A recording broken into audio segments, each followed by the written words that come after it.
This is The Bad Listener with Danny Stroh. Hey everyone, tonight I'm going to do Mark chapter 5. Starts with Jesus sends demons into a herd of pigs. Uh, First one. So they arrived at the other side of the lake in the region of the Gerasenes. When Jesus climbed out of the boat, a man possessed by an evil spirit came out from the tombs to meet him. This man lived in the burial caves and could no longer be restrained, even with a chain. Whenever he was put into chains and shackles, as he often was, he snapped the chains from his wrists and smashed the shackles. No one was strong enough to subdue him. Day and night he wandered among the burial caves and in the hills, howling and cutting himself with sharp stones. When Jesus was still some distance away, the man saw him, ran to meet him, and bowed low before him. With a shriek, he screamed, why are you interfering with me, Jesus, Son of the Most High God? In the name of God, I beg you, don't torture me. For Jesus had already said to the spirit, come out of the man, you evil spirit. Then Jesus demanded, what is your name? And he replied, my name is Legion, because there are many of us inside this man. Then the evil spirits begged him again and again not to send them to some distant place. There happened to be a large herd of pigs feeding on the hillside nearby. Send us into those pigs, the spirits begged. Let us enter them.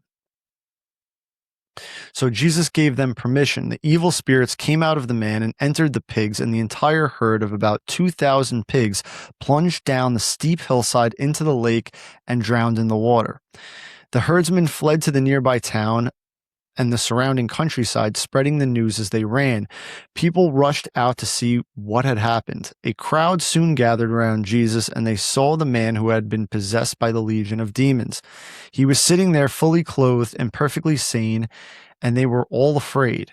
Then those who had seen what happened told the others about the demon-possessed man and the pigs, and the crowd began pleading with Jesus to go away and leave them alone.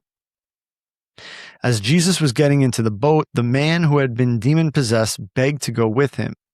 But Jesus said, no, go home to your family and tell them everything the Lord has done for you and how merciful he has been.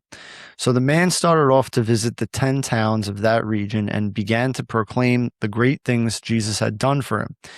And everyone was amazed at what he told them. So everything about this situation, the whole setup here, would make Jesus and his disciples unclean, right, by Jewish law, because it's Gentile territory. Number one, is a demon-possessed man living in a cemetery, and a herd of pigs nearby. All of these things are considered unclean by Jewish law. So this would be like the last place you'd expect to find Jesus and his disciples. But obviously they were there to minister, and it resulted in a transformation in this guy's life, creating a powerful witness to his miracles, right? The takeaway from this is, right, like God is going to lead us into, he may lead us to minister into places we don't want to be or we think we shouldn't be. And we might meet different people that we didn't think we were going to meet, but the idea is to trust him. Okay. If God brings you somewhere, that's where you're supposed to be. He's got a plan for everyone and he's never wrong, right? You just got to trust in him. So they start this off, just telling you about the demon possessed man, coming out of the tombs to meet him. So we don't really know why demon possession occurs, right? We know that evil spirits use the human body to distort and destroy people's relationship with God, at the very least. Today, demons are still dangerous. They're still powerful. They're destructive. The idea is to recognize their evil activity and avoid any involvement with them, right? if we resist the devil and his influences, he'll flee from us. So this is just kind of like spiritual warfare, right? We don't really see as much as like the actual demon possession that's portrayed in the Bible today, but the the war is still there, right? The war between good and evil, demons and angels. I mean, this is happening all around us all the time. Anytime that you're being tempted, it's or you're you're trying to do something right, but you're doing something wrong. I mean, these are all demons trying to manipulate the way we think to get us further away from God, create that wedge, right? They want you to sin. They want to tempt you to sin, and then they want you to sin. And that's kind of how they kind of take control, right? And then, you kind of get separated from God. So in verse 7 here, we get, with a shriek, he screamed, "Why are you interfering with me, Jesus, Son of the Most High God? In the name of God, I beg you, don't torture me." The demon screamed, "Why are you interfering with me?" I mean, I guess out of fear, defense, and rebellion against God. It's funny. Many people today are screaming the same things at God, right? And at the church and at Christian values, we have to make a decision on daily, basically. Autonomy and self-will will just lead to destruction, right? So Christ-loving leadership, right, over your life, right, giving you forgiveness, healing from sin, cleansing, true freedom, right? These are things that Jesus offers you, right? That you're not going to get through sinning, and basically the people today are acting the same way, right? Where they're kind of rebelling against God and the church because they're comfortable with their sin. They want to be able to sin. They don't want that sin exposed in a negative way. So just like this demon was screaming, people scream, maybe not scream, but act the same way towards the church, Christianity, and God, right? A little bit of a metaphor there. In verse 9, then Jesus demanded, "What is your name?" Right? So he says, "My name is Legion." A legion is the largest unit of the Roman army, about 3,000 to 6,000 soldiers, just to give you an idea of maybe how many spirits were inside this man. Obviously, we don't know, but a legion was known to be about 3,000 to 6,000 soldiers, right? Largest unit of the Roman army. So then the evil spirits begged him again and again not to send them to a distant place. So the struggle between Jesus and Satan here, right? The demon's goal was to control and destroy the human they inhabited. Jesus' goal was to give people freedom from sin and Satan's control, right? That's the whole idea, is you don't have to be controlled by sin anymore. The demons know they had no power over Jesus, so they just begged not to be sent to a distant place, which is, they're probably talking about the bottomless pit, which is mentioned in Luke 8:31. So Jesus grants their request, right, to enter the herd of pigs. Jesus lets the demons destroy the pigs to show his own superiority over a very powerful and destructive force here. He could have sent the demons to hell, but he did not, because the time for judgment has not yet come, right? So in the end, the devil and his demons will be sent to hell for eternal damnation, right? That's the idea of the second coming of Christ, right? The final judgment. All sin and all evil will be sent to hell, and there won't be any more evil on earth, right? I think it's the idea behind Jesus' second coming, right? The final judgment. So in verse 17, and the crowd began pleading with Jesus to go away and leave them alone. So why did the people want Jesus to leave? So I guess a number of reasons. They're afraid of his supernatural power. They could not control, contain, or appease him like their pagan gods. You got to remember, he's not with Jews here. He's with Gentiles from the land that there really are no Jews. It's an unclean place. That's why there's herds of pigs. so they all worship pagan gods here. They don't worship the one true God. So this was kind of scary to them, right? They could not control or contain him. And the other third reason was like they might have feared that Jesus would continue to destroy the pigs, which is a way they were profiting and making money off pigs at that time. And if he just kept destroying all the pigs, I guess you'd put them out of business. But it's just funny because they didn't care at all about the needs of the man who was saved, right? It's kind of like they looked at their profiting, their source of income, right? Above that. They'd rather give up Jesus than lose their source of income and insecurity, which is a lot of people today too, right? Would rather turn away from Jesus than give up any money, right? People are very attached to money. 19.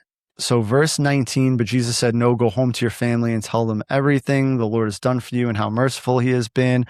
So the man wanted to go with Jesus, but Jesus tells him to go home and share his story.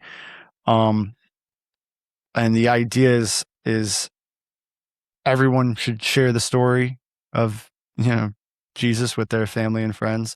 So, Jesus tells the man to tell his friends about what had happened. Most of the time, he urges people to stay quiet, right? So why is it different here? Instead of him telling people to stay quiet, he's telling them to go tell everybody what had happened. So the demon-possessed man had been alone and unable to speak, right?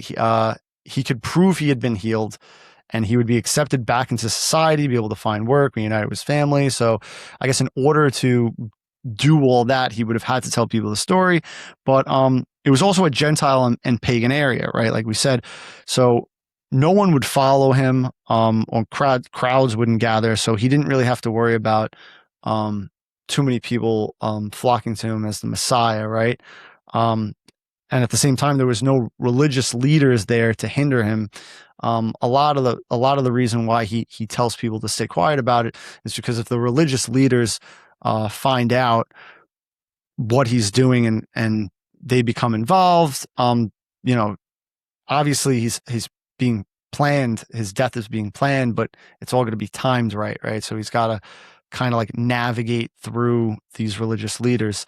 And then by sending this guy away with the good news, Jesus was expanding his ministry, right, to non-Jews at this time. Like this man would be really the first missionary to the Gentiles because for the most part, he was really just preaching to Jews in mostly Jewish areas, right? So they mentioned the 10 towns here. The 10 towns were located southeast of the Sea of Galilee. Each had its own independent government, and they all formed an alliance for protection and trade opportunities.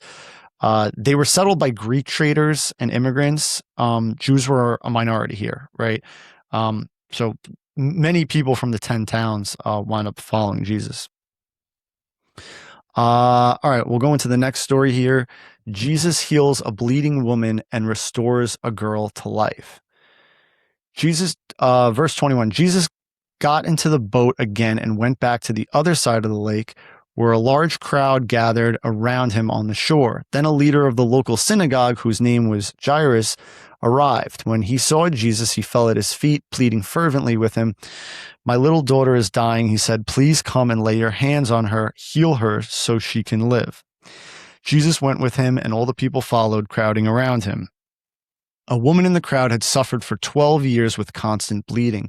She had suffered a great deal from many doctors, and over the years she had spent everything she had to pay them, but she had gotten no better. In fact, she had gotten worse. She had heard about Jesus, so she came up behind him through the crowd and touched his robe. For she thought to herself, if I can just touch his robe, I will be healed. Immediately the bleeding stopped, and she could feel in her body that she had been healed of her terrible condition. Jesus realized at once what healing power had gone out of him, so he turned around in the crowd and asked, who touched my robe? His disciples said to him, look at the crowd pressing around you. How can you ask who touched me? But he kept on looking around to see who had done it. Then the frightened woman, trembling at the realization of what had happened to her, came and fell to her knees in front of him and told him what she had done. And he said to her, daughter, your faith has made you well. Go in peace. Your suffering is over. While he was still speaking to her, messengers arrived from the home of Jairus, the leader of the synagogue.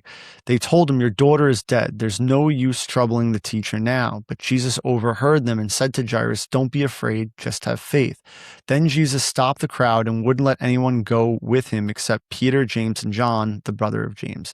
When they came to the home of the synagogue leader, Jesus saw much commotion and weeping and wailing. He went inside and asked, "Why all this commotion and weeping? The child isn't dead, she's only asleep."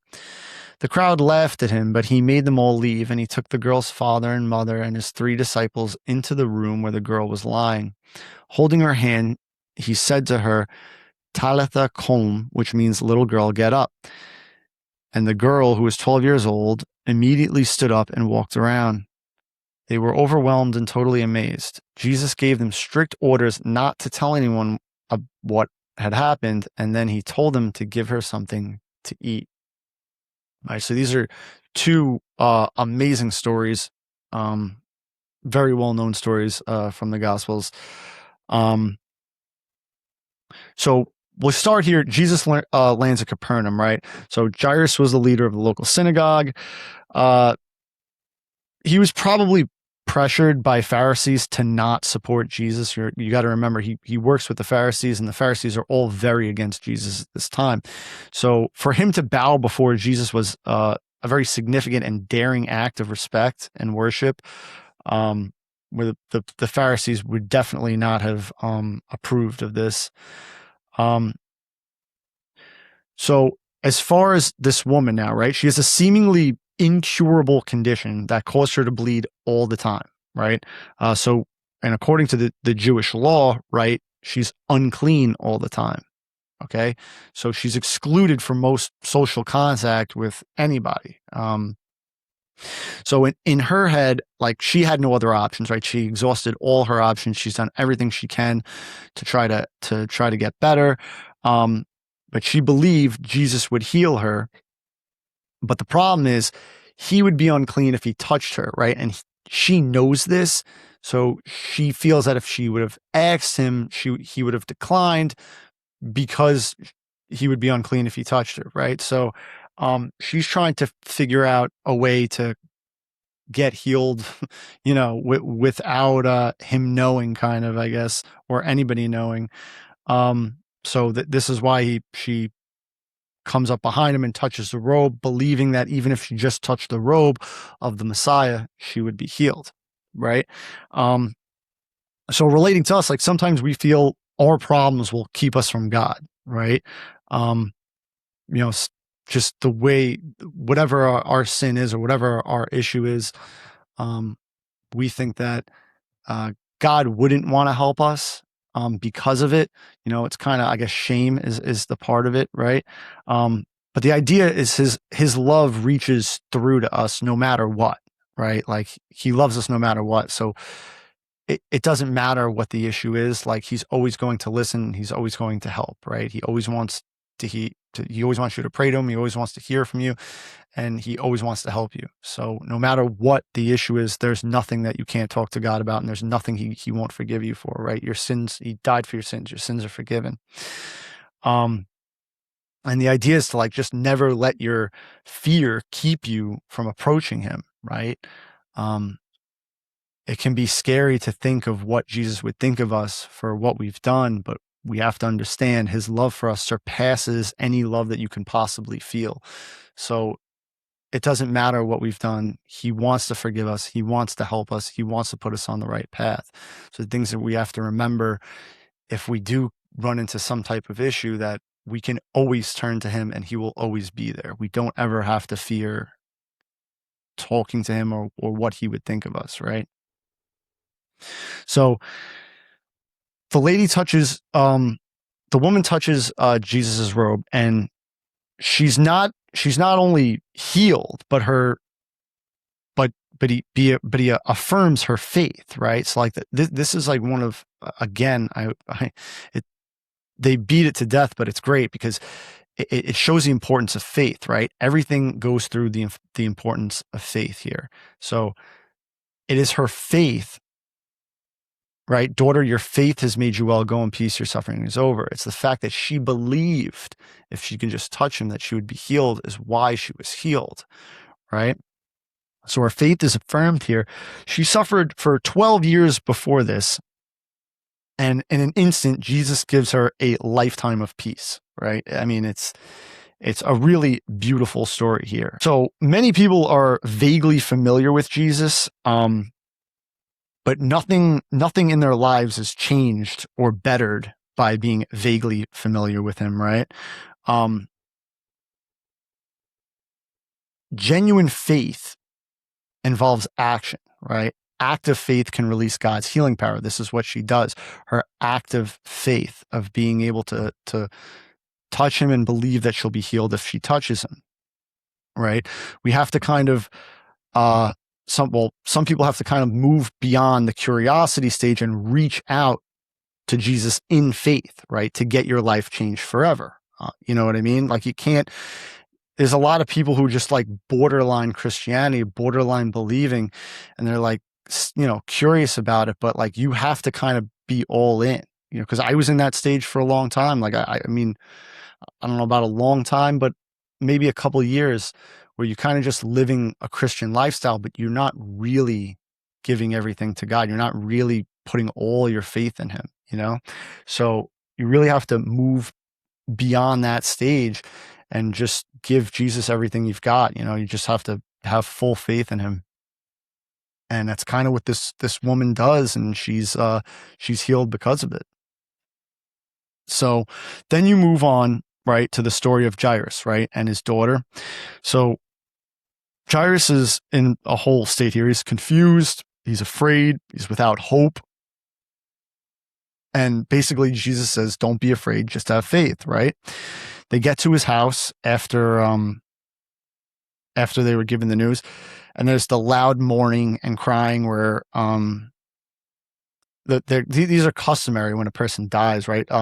Women use it as a profession. They're paid to weep over the body. So on the day of death, the body would be carried through the streets, followed by family, friends, and these mourners who would, basically cry and weep very loudly. This was just a tradition that the Jews did.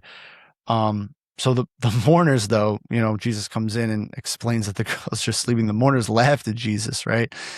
So the girl is dead. Jesus says she is asleep to give the image that it is temporary, right? I mean, obviously they laugh at him, but he does this for a reason, right?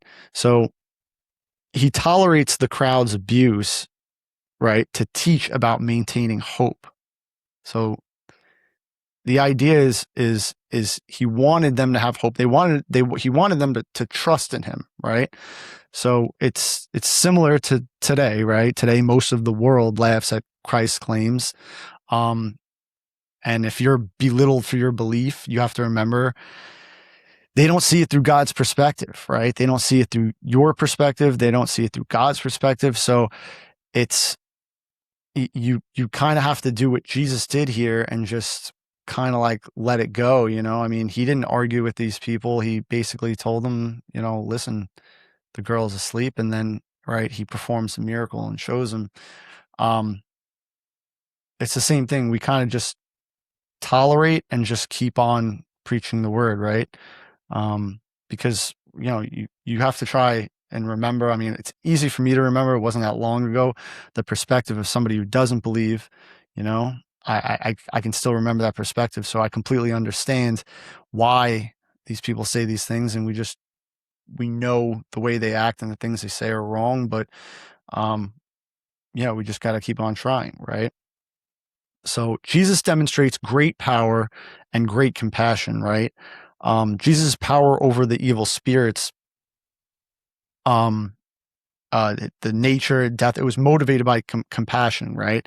So you have the demon-possessed man who lived among the tombs, right? You have a diseased woman, right? And then you have the family of the dead girl, right? So rabbis considered these people unclean, and society avoided them, right? And Jesus reached out and helped them. So we must also be there to help anybody else in need, right? We can't cast other people aside like society does. We have to think of it differently. We have to think of it as if we were Jesus. How we would how he would treat people is how we need to treat people, right? Because you're going to go a lot of places in life where people are outcast, and they're outcast to society. That's kind of what a lot of these people were, right? The demon possessed man. He was basically abandoned by his town. They didn't know what to do with him. The diseased woman was considered unclean, so nobody came into any contact with her, right?